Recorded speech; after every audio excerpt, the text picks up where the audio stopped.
Amashusho abantu benshi bakomeje bagenda babona ku mbuga nkoranyambaga zigiye zitandukanye, aho umukobwa mwiza cyane muri kubona kuri ekara yanyu witwa Mugabo Isabella, ariko abantu benshi bari bamuzi ku izina rya Bella. Abantu benshi bari bamuzi ku izina rya Bella, rero yavuye mu mwuka w'abazima, yitabye Imana.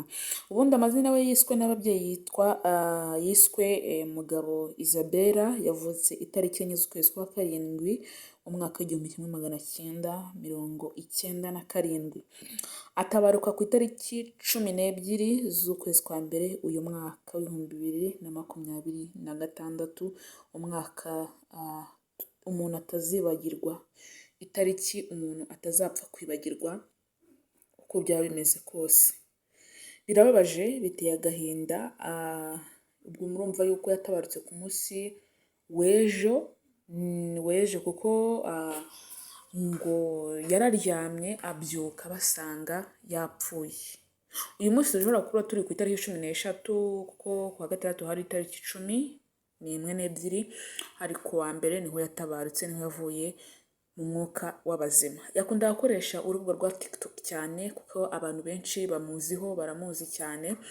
Uyu Bella wacu wabashe kuba atakiri mu mwuka w'abazima.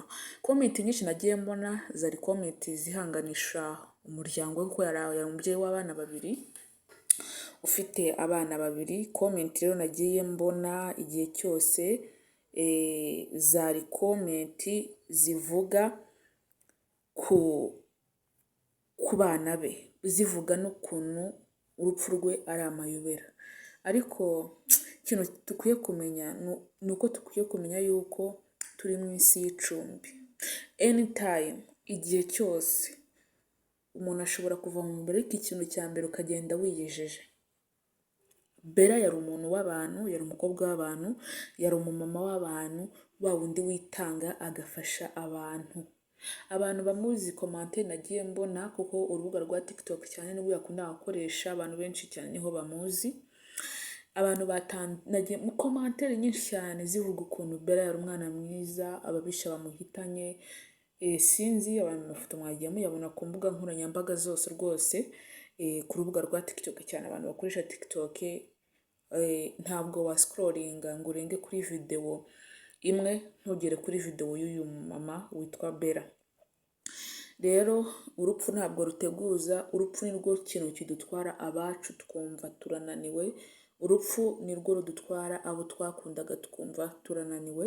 Ariko Imana ni nziza, Imana ishobora byose kuri we, ndetse n'abana asize. Turabizi neza yuko abana asize Imana izabarengera kandi izaba mu ruhande rwabo, kandi twizeye tudashidikanya ko Bella wacu agiye mu ijuru. Twizeye tudashidikanya ko umubiri dufite uratenguha, umubiri wacu uratenguhana, ariko nta kundi. Mu isi turacumbitse, si iwacu, ntabwo tuzahatura. Nk'umusozi natwe tuzagenda, ariko ntabwo tuba tuzi umunsi n'igihe ibi byose bishobora kuba byakabera. Ukabona umuntu urupfu ruratunguranye, ukabura ukuntu warusobanura, umuntu ntiyarwaye, umuntu ntiyagize iki, ni ukuryama nyine bagasanga yashizemo umwuka. Imana imworohereze, kandi Imana y'amahoro ni nziza kuri we. Ndabizi neza yuko Imana yamwakiriye kandi bizabasha kugenda neza cyane.